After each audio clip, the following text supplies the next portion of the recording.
Welcome to In the Artist Studio, where we get to peek into the creative spaces of Columbus, Ohio artists, chatting with them on this bi-monthly series, offering an intimate look into the journeys of artists across the city.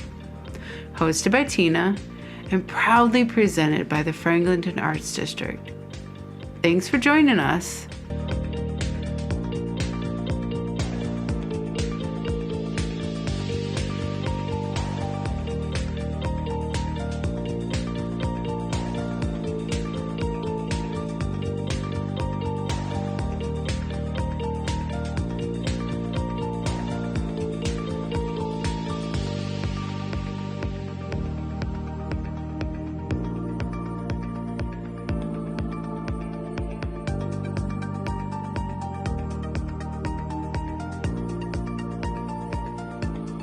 Hi, I'm Jennifer Morley.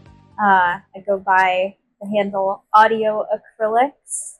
My artwork is musically inspired, and my medium of choice is acrylic paint. And that was the most clever domain name that was for sale at the time when I started painting about 10 years ago.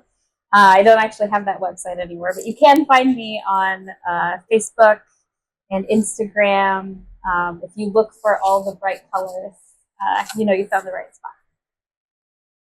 And most of what I've seen of your work, it is very bright colors. Mm-hmm. Yeah. How did you come to this particular palette? Well, I am a elder millennial, so I am very Lisa Frank coded. I used to joke for people who were like looking for my art studio.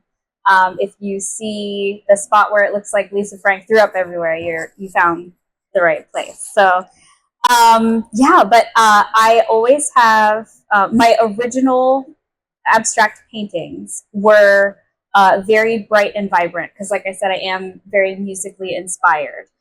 So it was just working with pure color, pure abstract energies. And then over time, it got what I think of as even louder, especially during the pandemic when we were apart from each other. Our community had to be safe and separate. I found that I was reaching more for these neons and these vibrant colors as my way of like using color to shout out into the world, as a way to illustrate just how I was longing for that connection with everyone again. I do get really energized when I look at those bright colors too. I will say you do have to give your eyes a break when you're actually using them and working for hours at a time, as I have learned the hard way. But yeah, I'm a big fan of the neons. I'm a big fan of just gradients. I love just blending color together, doing something really soft. I like to explore the way that color travels. I love the way that, if you think of a rainbow, it's literally the light splitting and moving slightly differently so that we can experience it in a different way. So you'll see a lot of like rainbow gradients as opposed to very muted colors. I just like illustrating the journey that the color makes across my canvas. So speaking of journeys, when did you start painting? Like when did that start to enter your world that you found that you loved all of this color? So my artistic journey, honestly, growing up, I was always interested in art. I was very fortunate in that my parents really supported me with a lot of like extracurriculars, and it took me a while to find something that I really liked. I definitely I did dance for a little bit. I was the kid dancing in the outfield trying to play softball for a little bit, but I just kept coming back to art. And I used to do the Saturday morning classes at CCAD, which was an amazing experience, and I was able to get a little bit of exposure to a lot of different media. But one of the things that one of those walls I hit as a child, which every child has to learn, is that you're not good at everything immediately. And you have to be bad at something for a while if you want to get good at something. And very stubbornly, I refused to learn that lesson for a really long time. So I just went through lots of media. I dabbled in a lot of things, and then I just decided like maybe physical art wasn't the pursuit for me. I actually ended up going to school for beauty. I was a licensed esthetician. I worked as an esthetician and a makeup artist for a decade. So I was able to flex my creative muscles in that way, working in the spa. But in the downtime that I had after work, I would doodle. I had a little sketchbook. And it came up in conversation with some friends. I discovered that I had something called synesthesia, which means my senses are tangled up. So if you think of anesthesia, like when you go have surgery, you're put under anesthesia, which means that you have no senses. You're knocked out. But synesthesia, syn meaning a combination. So a synesthete, like me, like an athlete, is somebody whose senses are intertwined and combined. So the original discovery that I had, and the way that I found this out, was when I hear sound, I sense that sound also as having color and shape and texture and like a position in space. So sound is extremely stimulating to me in a lot of other ways than just auditory. And I was learning about this phenomenon. There has been an explosion of literature in the past 20 years because we've actually been able to capture hard data. You can do a functional MRI of, like, if I was in the MRI machine and had my eyes closed, you would be able to see that my brain is not processing information from my eyeballs. I'm not seeing anything. But if I'm listening to music, the portion of my brain that interprets color, the portion of my brain that interprets movement, those areas of my brain will actually be lighting up. So there's physical proof now that synesthesia is a thing, which is really cool and also really great because then universities can ask for money to study these things because they have hard data. So there's been an explosion of literature, which is really awesome. Lots of people are finding out that they experience this phenomenon. Lots and lots of musicians historically. There is historical record of I believe it's Mozart, like yelling like more purple, and his musicians being like, "What are you talking about?" And we have Gershwin's Rhapsody in Blue. Like we have examples of this in our world historically. So I went down this rabbit hole of like learning about how my sensory perceptions are slightly different than other people's, but that there are a lot of other people that experience similar things. And so when I listen to music, I have a visual experience that relates to the song as it moves through time. And so I was just trying to illustrate what I saw when I listened to a particular song. And I got like, Michael's chalk paint and like a newsprint sketchbook, like, really basic supplies. And I just kind of sketched it out. And then I had a couple friends were like, "Well, can I keep those?" And they were like, "Well, can you do this song for me? Like, what do you see when you listen to this song?"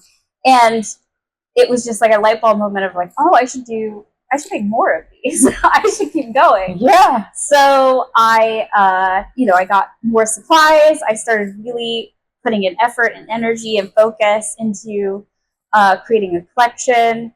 One of the first art shows I created work for was here in Franklinton for the Vanderelli Room for the game show, which was one of the original shows at the a group art show at the original Vanderelli Room space. So I did the theme music from video games like Portal. Like I did just a couple of little pieces that were like the theme music from video games and entered them into the game show. And it was so much fun, and I got so much good feedback that I wanted to keep going. And I started making friends here in the Franklinton art community, and I had already been going to things like Scrawl, getting to know people, was called Urban Scrawl at the time. And then when Chrome Edge was under construction, I was able to put my name on like the wait list. And I was able to secure space here in Chrome Edge so I could be part of the community. So I've moved on from just doing like illustrations of songs, because now, I mean, once you get access to good material, like you just want to explore. And I've met a lot of great artists who have, like given me access to a bunch of other materials, and we've all, worked together on new projects. And so I've moved on to a lot more abstract things. Like I said before, just like the movement of color through space, the way that in my mind sound moves through space. So I see, there's a lot of gradients, there's a lot of rainbows. And it honestly also, the joy that I see when I see people come into my studio, like during Franklinton Fridays or during events. People are so excited, especially elder millennials like me who are like, "Where's the Frank?" I'm like, "Yes, you're right." They get really excited about it. And down to like little kids who just really love the rainbows, and it makes them really happy.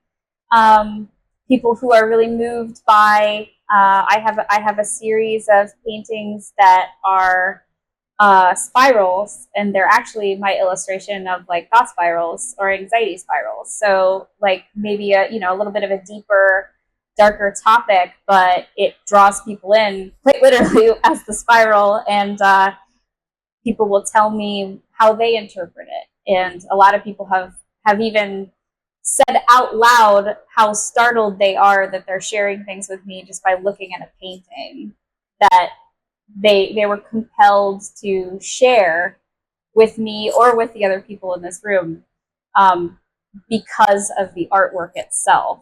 And so that has been a huge motivating factor for me to continue working. I could see how that would like absolutely resonate. I mean, you're probably putting into pictures what people feel.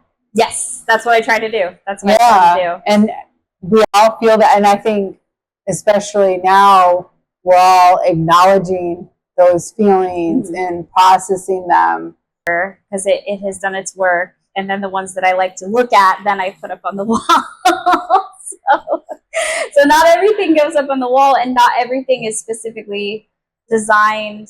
I think creating art, it's really easy, especially in this moment, this economic moment of hustle culture, and like digital sales and drop shipping and like all these kind of things that you think of your art as an economic commodity, and you think of it in terms of money and dollar value and that kind of thing.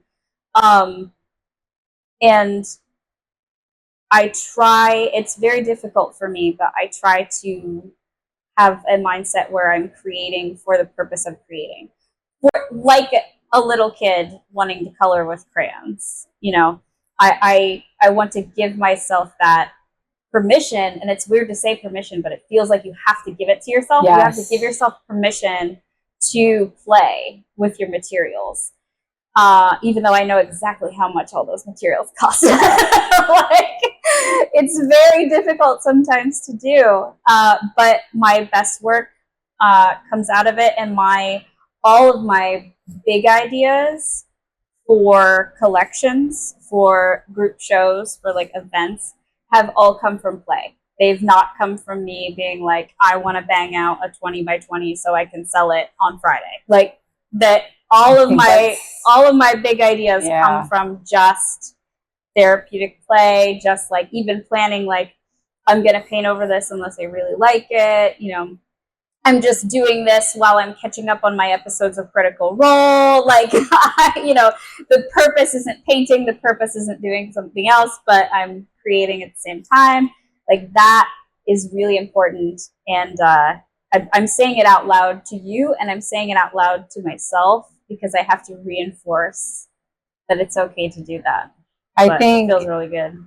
Especially when it comes to like the Gen X and the millennial generations, there was that level of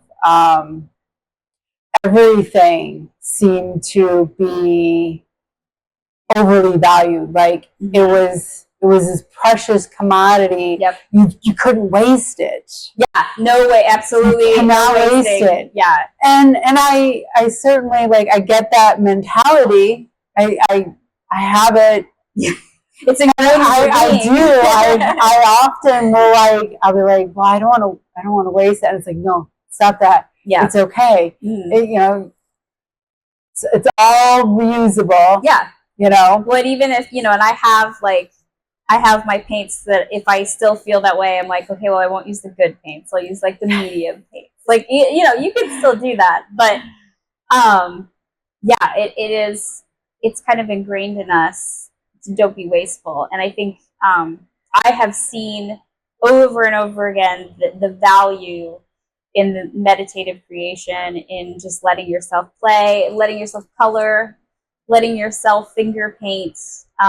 It is so incredibly human too. Like our entire society exists because we are able to communicate with each other. We as an individual human being cannot exist on our own without extreme hardship. And we've designed, and we're working on it still, clearly. It's not complete, but Yeah. we need to communicate with each other all the time. And we do communicate with each other all the time. And art and creation via paint, via mark on paper, via mark on canvas, making marks, mark making is such an essential, fundamental, and ancient form of human communication that it feels so good to let yourself indulge in this. And if you need to think about it that way, that you're connecting all the way back through your lineage, through the entire human race, from when we first started with cave paintings,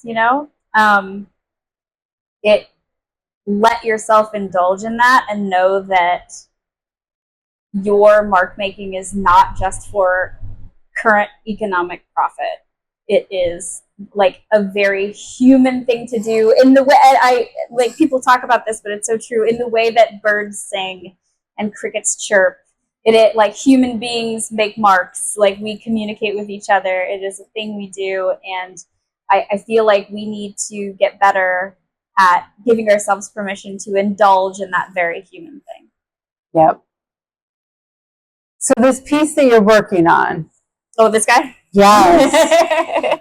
Yeah. I cannot help, like it just keeps drawing my eye. Yeah. So there is, he's actually a scientist, a Japanese gentleman named Akiyoshi Kitaoka, I believe. And he studies human perception. He's not actually an artist. He put together a set. He is an artist because he has created art, but that wasn't his original goal. And he put together a series and continues to put together a series of optical illusions that he has kind of discovered and designed by studying human perception on like a scientific level, a medical level, and a psychological level, which is super cool. And I've definitely gone down a research rabbit hole with that. But one of his most popular optical illusions is this like wiggly checkerboard. And so obviously it's a work in progress here, but the light, almost like stars in the corner, they create this pattern of shadow and brightness that tricks your brain into seeing waves. Your brain will always see the lighter color as being forward and the deeper color as receding. What's funny about this is actually how I used to teach people how to do their eye makeup when I was a makeup artist, because anywhere you want to put shimmer or highlight is where you want to pull forward, and anywhere you put a deeper color is where you create shadow. So like if people wanted to have a brighter eye, you put like the shimmer right in the center, right over where your pupil would be, and then you put the deeper color on the outside, and that would give you the smoky recession, and that would make your eyes look brighter. So what's fun about this is I'm employing, artistic technique from my previous life, and applying it into this piece where I'm doing a study on his illusion. Now, for me, I added the gradient in the background because I'm always going to want to play with the neon gradient. But I love, I love the idea of like altered perception, and that's what my artwork started, right? Like my perception of the world is altered from other people's. That was what I discovered, and so I was trying to capture what I saw so that I could share it with everyone else, because I found out that it was just unique to me, which everyone's perceptive is just unique to them, but I wanted to share that. So now I've expanded into playing around with optical illusions a little bit. And it's really fun to do. It's also very meditative to execute, because as you can see, it takes a really long time to create. So how long have you been working on this? This guy, I probably have maybe 15 hours into him. I actually started him for Hops on High in the Short North for their gallery hop. And then I've been working on him in the Franklinton Fridays since. I always like to have something that I'm actively working on during Franklinton Friday, because it's so fun to interact with people, and a lot of people use their studios as like a storefront, so people are interacting with your artwork. That's fantastic. But I think something unique and special and fun about Franklinton Friday is that visitors get to interact with the artist as they're actively working and interact with the space where they work. And, we talk about the accessibility of art. A lot of people, their only encounter with artwork is, going to a gallery or seeing a show on display, or encountering it like up in the hallways, kind of thing, like fully completed on display. And so it is just a new experience for people to be able to see behind the scenes, to see where everything is made. And honestly, it really encourages people to actually start creating themselves. Yes. Because they see someone who they think is, someone who is a professional artist working, using the same tools that they use, taking the same shortcuts they might use, using the same materials they might use. And it's giving them permission to start working. So this guy was one of the pieces that I had chosen to just I've only been working on him during Franklinton Fridays, so that I have something to work on and something for us to talk about, and everybody can kind of see behind the scenes. But this is definitely one of those pieces too where my eyes get really tired and everything else starts to wiggle a little bit too after a while. So, yeah, but I'm having a lot of fun. I don't know how many more meditations I'll do, or if I'll do a couple other optical illusions. But it's just been a really fun experience to take something that's already out there and kind of just, first of all, see if I could execute it myself, and then try to make it my own, which is really cool. I mean, it is a work in progress, but you're definitely doing it. Yeah, you see the wiggle? Yeah, I tried to make it so you can at least see a little bit of the wiggle. I cannot not see it. Yeah, it kind of sucks you in sometimes. So. Yeah, I don't know if I want to line the entire studio with pieces, just because I feel like that might be too much. It's a bit trippy. Yeah. Yes, for sure. It kind of reminds me of those, I think there's usually videos where they'll show something is moving, and then you're supposed to look at something else. I think a big one that I've seen is Van Gogh's Starry Night. Oh, and so if you you can if you stare long enough, if you can, yeah, you can make that start moving. Yes. Yeah. And I'm not, I joke that I should learn to animate. Like if because music moves through time. I know I've said this before, but you know, like music is organized sound moving through time. And so when I paint, it's like a snapshot. Sometimes I'm specifically only painting like the chorus or the bridge or whatever kind of looks cool, or like an amalgamation of the entire song. But it is a snapshot, one moment in time that I have tried to take something that moves and make it flat and make it still on my canvas. So learning to animate, like if I were to be able to animate a song as things are going, you know, that would be just an incredible accomplishment. And I feel I have tried, and it's just like there's so much going on in my brain. I don't know if I would be able to do that, or maybe for like a very small amount of time. But maybe just collaborate. Yes, yeah. I would love to like working. I know there's like Mural Remix that does like really cool stuff like that, and I know they're doing more stuff for 924 Fest coming up soon. And I'm very excited about it. But so this is a way I can do that. You know, in this one moment in time with this still canvas, I'm actually creating movement. I'm creating something that happens over time, while technically still creating a still image. So this is, you know, it was fun for me to kind of get around that current limitation that I had, so I could show you something that moves in the way that sound moves for me. See, I'm one that I see a lot of movement within your artwork, but I see that sort of thing differently. Like I don't think I can see music moving. Yeah. I can feel it, but I can't see it. But I can definitely see, like, I mean, especially like behind you, you've got the swirls. Oh yeah, and there's a few of those around here. Yeah. I'm definitely trying to capture the movement. The movement. A big theme. You know, and even like this, the purple painting here, you've got these yellow lines that to me, that yellow, that's moving. Yes, yeah, and that is what, you know, I find myself capturing it a lot. But you always want to push yourself right to that further. Absolutely.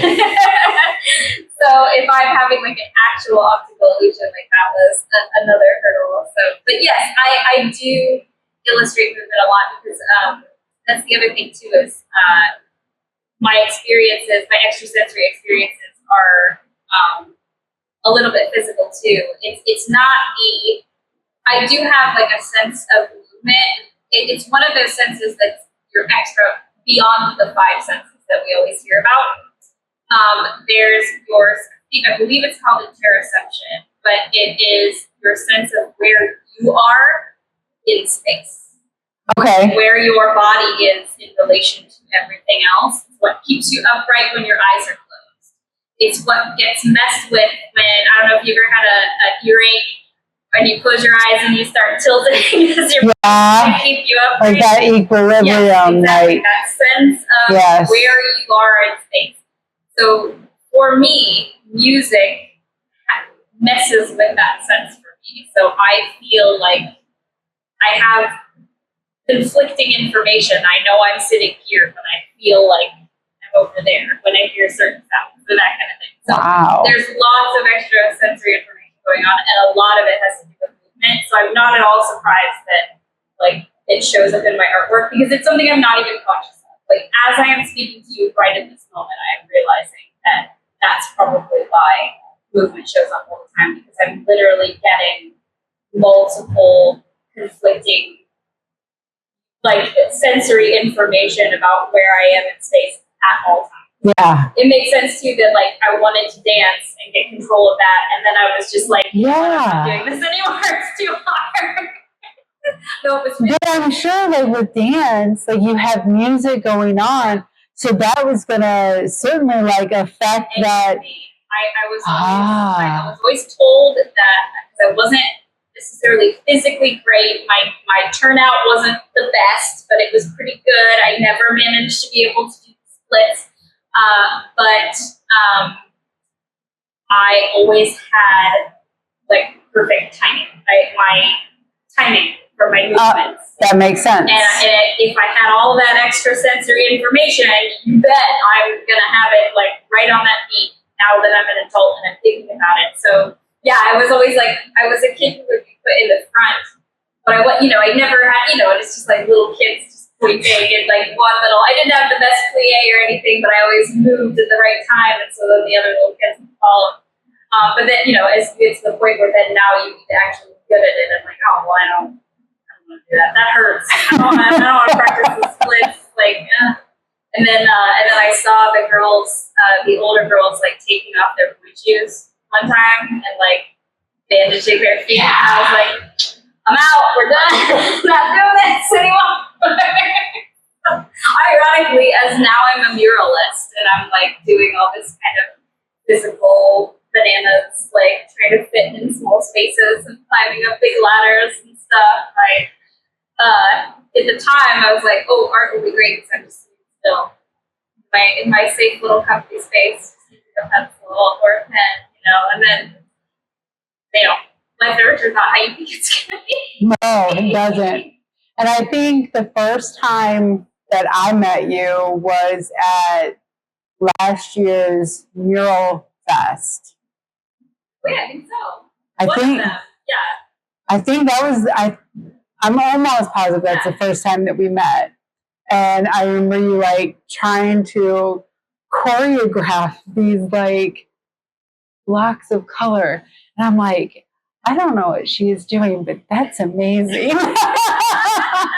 Like everyone else was in this very blocked off, here's your space. Yeah. Stay within it. And then you come along and you're like, I'm connecting everything. Oh, yeah. Yeah, that's definitely me. Yeah, that makes sense. I mean, I don't know. I love playing around with color. I love, bending the rules. I really enjoy just experimenting. And yeah, if you give me a box to paint in, I'm gonna talk to all of my neighbors and be like, "What are you doing over here? Do you wanna get in on this? Or are we blending this together? Like, what's happening here?" So that's fun that way. So, what do you enjoy doing more? Like the prints, like stuff that you can put on the wall, or the murals? So my relationship with murals is just like my relationship with roller coasters, which is that like when I'm on it, I'm like yelling at whoever got me on the roller coaster. And I'm like, I don't like this is terrible. Why did I do this to myself? And then every time I am getting near the end, and it's like so amazing and wonderful and a great experience, and I meet all these wonderful people and I have the best time, and it's so amazing to see your artwork like up out in the world and have people interacting with it. So I will say that I think I do love making the small meditative pieces more, but it's only because I have easier access to it. That being said, like the murals are so good for me, if that makes sense. Yes. Like I am so fueled and replenished and nourished creatively when I'm working on something with those kinds of parameters. I just said I like to break rules, but like having boundaries and guidelines, even too break, like just having direction fuels creativity in a way that just an endless landscape of you can paint whatever you want today. You have all of these, and there's no direction whatsoever. Sometimes that can be, you can feel like you're drowning in either ideas or lack of ideas. And so working on a mural, working with a team, collaborating, there always is some kind of collaboration because I don't own a bunch of buildings that I'm going to paint stuff on. So, there always is some measure of collaboration and you're always meeting people. meeting other artists, sharing tools, sharing ideas, and the camaraderie of just being out in the sun together too. When you're doing like group or like a festival where we're all working at the same time, we're all refilling our water bottles at the same place and like taking a break together and, complaining about the Ohio heat or whatever, or hearing about, a store when I get to meet people who are muralists who go all over the country, so they're sharing stories about other places. So I should say the murals for sure, because like I said, it just is so creatively nourishing and fulfilling. And I also have grown so much as an artist since I've started doing that I definitely. But I'm still gonna give myself my time and my permission to make my little tiny meditative pieces. And my last couple mural ideas have come from those tiny meditative pieces. So they kind of almost work together in tandem. Yes. It almost, to me, it sounds like you've got this scale, and you've got these two different halves that have found a way to balance you between challenging yourself in your work, yes, as well as, just the joy of it. Yes. Because you need that. It keeps me in a creative space and a creative mindset without the risk of burnout. Like, if I'm getting burned out from like the end of summertime, if I'm like feeling really burned out, I can work on my smaller works, and it's not that I'm burned out from painting.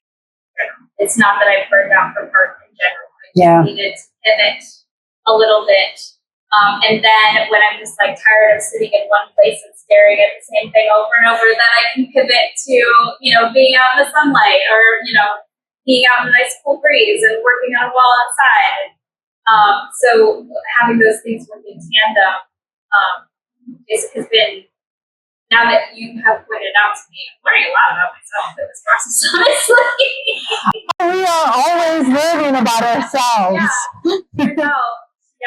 Talking about yourself. I mean, living in it. I feel like I can say, so within this project, there's been moments when I'm like, oh, I gotta sit and edit and do this and do that. Yes. And then it's like, and I honestly, I just got done doing that the other day. And by the time I was there, I'm like, okay, I'm so done with this project. Yeah.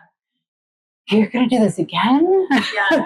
And then it's like, but then then I get to sit with another artist, and I realize that's that same process for me. It's like I'm this is me filling my cup. This is the fun part of your role. Yes. You've made it over the first hill, and now you're doing the loop-de-loops, and it feels good again. Yeah, exactly. That's how I feel. That's absolutely how I feel. Yeah. It's kind of an addictive process, isn't it? Yeah. Yeah, when I think about it. There's lots of adrenaline rushes. There's lots of dopamine. There's lots of sneaky little. You thought you were going one way, and it turns out you're going the other way.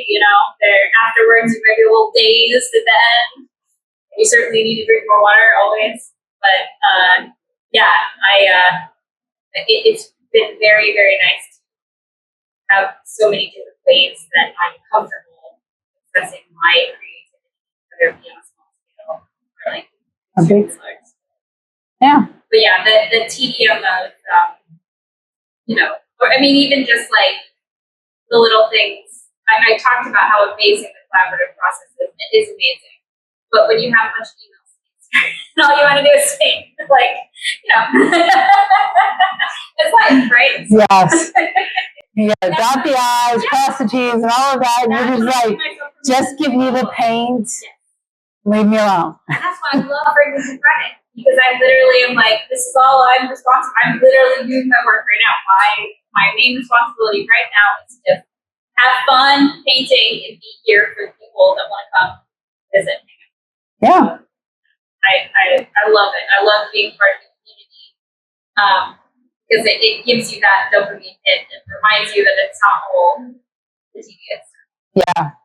Well, and I think the community that's here helps us to remind us when we're like at one of those low points. It's like okay, no, all right, come on. And I feel like with Eglinton Friday, like that once a month, it's like I feel like it's usually kind of exhausting. You're exhausted the day after. Yeah, I don't usually plan anything nothing. And then you get like this whole insurgent of like creative ideas, and it's like, oh, let's do this, and let's do this, and let's do this.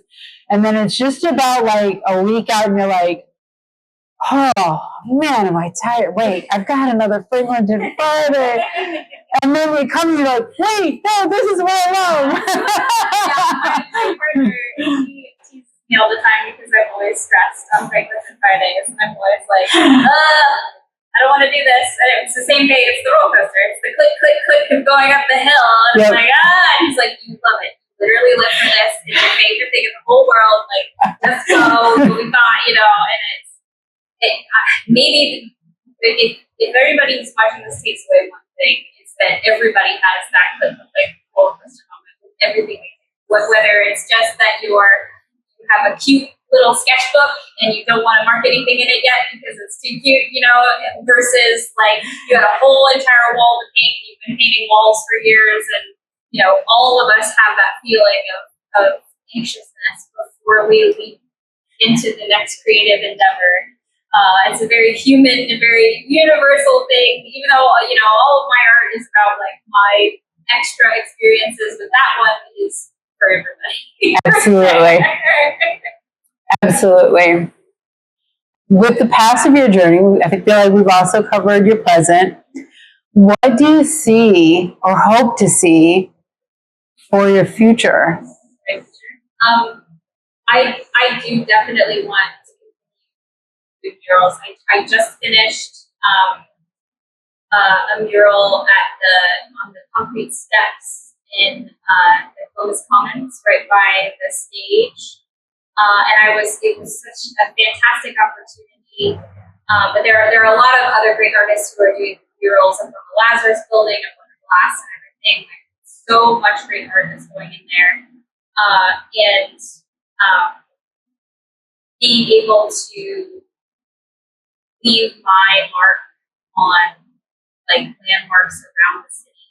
Like I grew up, I keep saying I'm an elder millennial, so like I went to city center when it was a mall, and like even going to work on the steps and parking my car in that garage that still has the like city center logo in the little parking garage with all the information, like the nostalgia was so fantastic.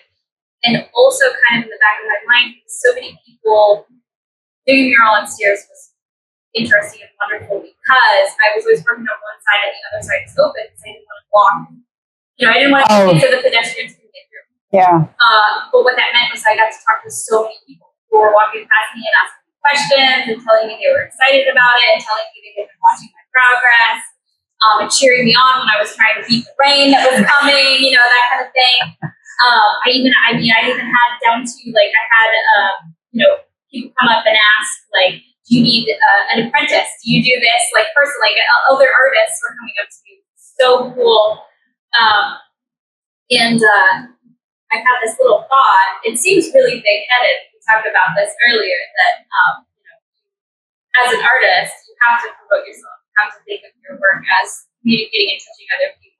Or else you're just going to keep it for yourself. And honestly, that is kind of selfish to just keep it for yourself. So I want to put mine out into the world.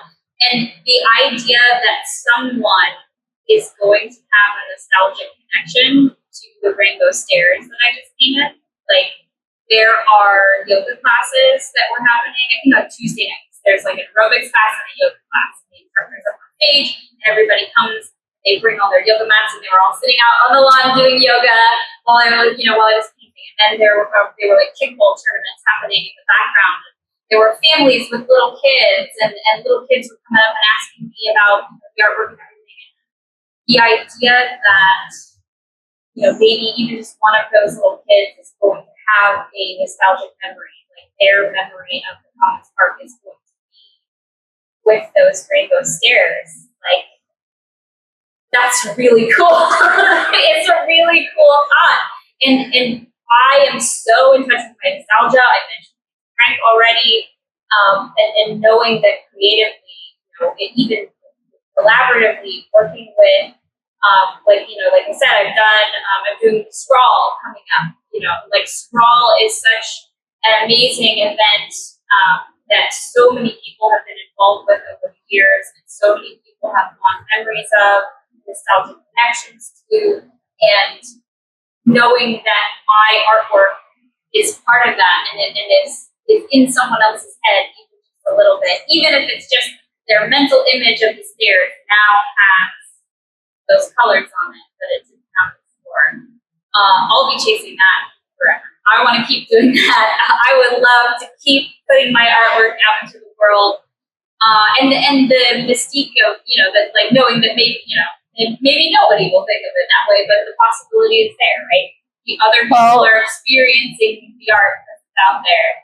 And I think though that there's certainly places within the world that have those elements that people literally go to. Yes, yeah. For that. It makes pilgrimage. Yeah. Yes. Yeah.